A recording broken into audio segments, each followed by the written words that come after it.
Pride and Prejudice. By Jane Austen. Chapter 1. It is a truth universally acknowledged, that a single man in possession of a good fortune, must be in want of a wife. However little known the feelings or views of such a man may be on his first entering a neighborhood, this truth is so well fixed in the minds of the surrounding families, that he is considered the rightful property of some one or other of their daughters. "My dear Mr. Bennet," said his lady to him one day, "have you heard that Netherfield Park is let at last?" Mr. Bennet replied that he had not. "But it is," returned she, "for Mrs. Long has just been here, and she told me all about it." Mr. Bennet made no answer. "Do you not want to know who has taken it?" cried his wife impatiently. "You want to tell me, and I have no objection to hearing it." This was invitation enough. "Why, my dear, you must know, Mrs. Long says that Netherfield is taken by a young man of large fortune from the north of England, that he came down on Monday in a chaise and four to see the place, and was so much delighted with it, that he agreed with Mr. Morris immediately, that he is to take possession before Michaelmas, and some of his servants are to be in the house by the end of next week." "What is his name?" "Bingley." "Is he married or single?" "Oh, single, my dear, to be sure. A single man of large fortune, 4,000 or 5,000 a year. What a fine thing for our girls!" "How so? How can it affect them?" "My dear Mr. Bennet," replied his wife, "how can you be so tiresome? You must know that I am thinking of his marrying one of them." "Is that his design in settling here?" "Design? Nonsense! How can you talk so?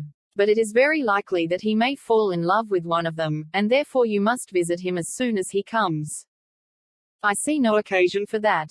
You and the girls may go, or you may send them by themselves, which perhaps will be still better, for as you are as handsome as any of them, Mr. Bingley may like you the best of the party."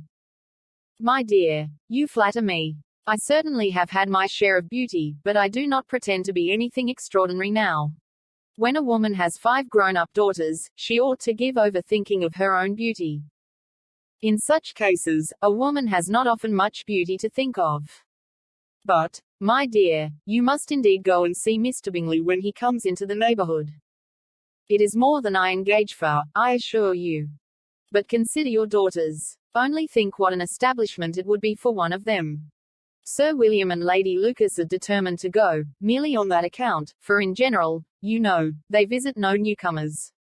Indeed you must go, for it will be impossible for us to visit him if you do not. You are over-scrupulous, surely.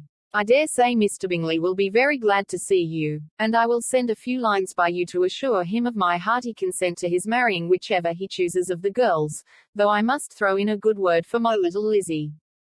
I desire you will do no such thing. Lizzie is not a bit better than the others, and I am sure she is not half so handsome as Jane, nor half so good-humored as Lydia. But you are always giving her the preference." "They have none of them much to recommend them," replied he. "They are all silly and ignorant like other girls, but Lizzie has something more of quickness than her sisters." "Mr. Bennet, how can you abuse your own children in such a way? You take delight in vexing me. You have no compassion for my poor nerves." "You mistake me, my dear. I have a high respect for your nerves. They are my old friends. I have heard you mention them with consideration these last 20 years at least. Ah, you do not know what I suffer. But I hope you will get over it, and live to see many young men of 4,000 a year come into the neighborhood. It will be no use to us, if 20 such should come, since you will not visit them. Depend upon it, my dear, that when there are 20, I will visit 'em all." Mr. Bennet was so odd a mixture of quick parts, sarcastic humor, reserve, and caprice, that the experience of 23 years had been insufficient to make his wife understand his character. Her mind was less difficult to develop. She was a woman of mean understanding, little information, and uncertain temper. When she was discontented, she fancied herself nervous.